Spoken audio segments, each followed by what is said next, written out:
Hello bachcho, let's read the following question. The circuit arrangement given in the figure shows that when an AC passes through a coil A, the current starts flowing in the coil B. A. State the underlying principle involved. Question में बोला है कि एक circuit arrangement given है जिसमें ए coil है and B coil है। ए coil में से एसी करंट पास किया तो बी कॉइल में से करंट जो है वो फ्लो करना स्टार्ट हो गया। गैल्वेनोमीटर हमें यहाँ पे डिफ्लेक्शन देगा। तो अंडरलाइंग प्रिंसिपल क्या इन्वॉल्व हो रहा है यहाँ पे वो हमें बताना है। बी मेंशन टू फैक्टर्स, हमें वो टू फैक्टर्स बताने हैं on which the current produced in the coil be depends, जिसके ऊपर जो बी कॉइल में करंट जो है प्रोड्यूस्ड होगा वो डिपेंड करेगा। So first of all, we will talk about the key concept used in the question. इस question में क्या key concept use हो रहा है? तो यहाँ पे basically हम बात कर रहे हैं electromagnetic induction का। Here we are talking about electromagnetic induction.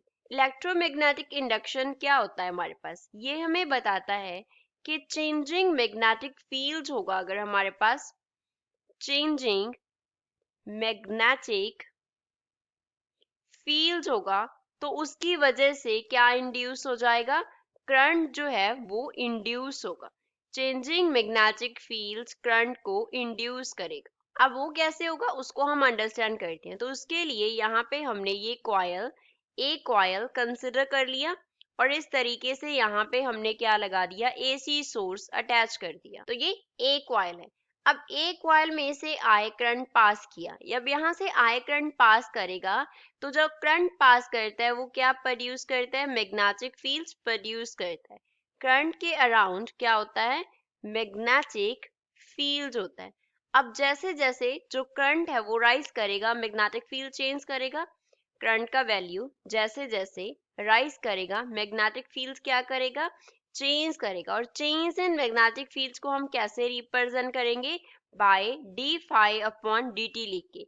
अब यहाँ पे जो फाई है वो क्या डिनोट कर रहा है, मैग्नेटिक फ्लक्स को डिनोट कर रहा है। कौन सा फ्लक्स, मैग्नेटिक फ्लक्स को डिनोट कर रहा है। एंड वो फ्लक्स जो है वो टाइम के साथ क्या हो रहा है, चेंज हो रहा है। That means magnetic field change हो रहा है। जब मैग्नेटिक फील्ड चेंज करेगा तो उस चेंजिंग मैग्नेटिक फील्ड की वजह से बी कॉयल में करंट जो है वो इंड्यूस होगा। तो सपोज बी कॉयल हमारे पास और यहाँ पे अगर हम गैल्वेनोमीटर लगाएंगे तो वो गैल्वेनोमीटर हमें क्या देगा, डिफ्लेक्शन देगा।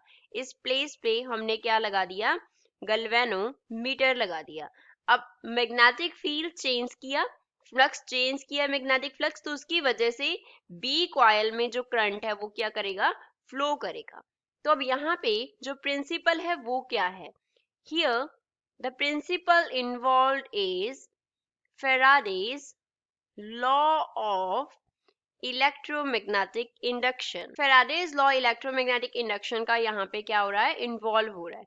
अकॉर्डिंग टू दैट जब यहाँ से ए में से करंट पास किया फ्लक्स चेंज हुआ, उस फ्लक्स चेंजिंग फ्लक्स की वजह से बी में करंट आया। दैट मीन्स बी जो कॉयल है उसमें क्या इंड्यूस हो गया, ईएमएफ इंड्यूस हो गया, इंड्यूस हो गया ईएमएफ।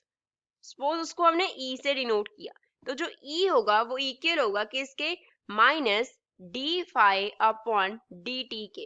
कितना ईएमएफ इंड्यूस होगा, इंड्यूस्ड ईएमएफ इक्वल होगा कि इसके चेंज इन फ्लक्स के, rate of change of flux के। जितना फ्लक्स चेंज होगा टाइम के साथ उतना ईएमएफ क्या हो जाएगा, इंड्यूस हो जाएगा। एंड अगर हम बात करें नंबर ऑफ टर्न्स की, सपोज कॉयल की जो नंबर ऑफ टर्न्स हैं वो n है, तो उस केस में जो ईएमएफ इंड्यूस होगा that will be equals to n into d phi by d t के इक्वल होगा। तो इतना ईएमएफ इंड्यूस होगा। तो इस इंड्यूस्ड ईएमएफ की वजह से जो करंट है वो क्या करता है, फ्लो करता है। तो फर्स्ट पार्ट का आंसर क्या हो गया, Faraday's law of electromagnetic induction is involved here। And जो EMF है वो किस पे डिपेंड कर रहा है, फर्स्ट यहाँ पे हम बी पार्ट का आंसर कर रहे हैं, दैट EMF जो प्रोड्यूस हो रहा है वो डिपेंड कर रहा है किसके ऊपर, फर्स्ट नंबर ऑफ टर्न्स के ऊपर, number of turns in coil कितना है, and second d phi by d t means change of flux, rate of change of flux के ऊपर जो ईएमएफ है इंड्यूस्ड वो डिपेंड कर रहा है। दैट मीन्स इन्हीं टू फैक्टर्स के ऊपर जो इंड्यूस्ड करंट है वो क्या करेगा, डिपेंड करेगा। Induced current will depend upon number of turns in the coil and rate of change of the flux in the coil, क्योंकि ईएमएफ क्या करेगा, करंट इंड्यूस करेगा। अब यहाँ पे नेगेटिव साइन जो है उसको भी हम स्टडी कर लेते हैं कि नेगेटिव साइन का मीन्स क्या है।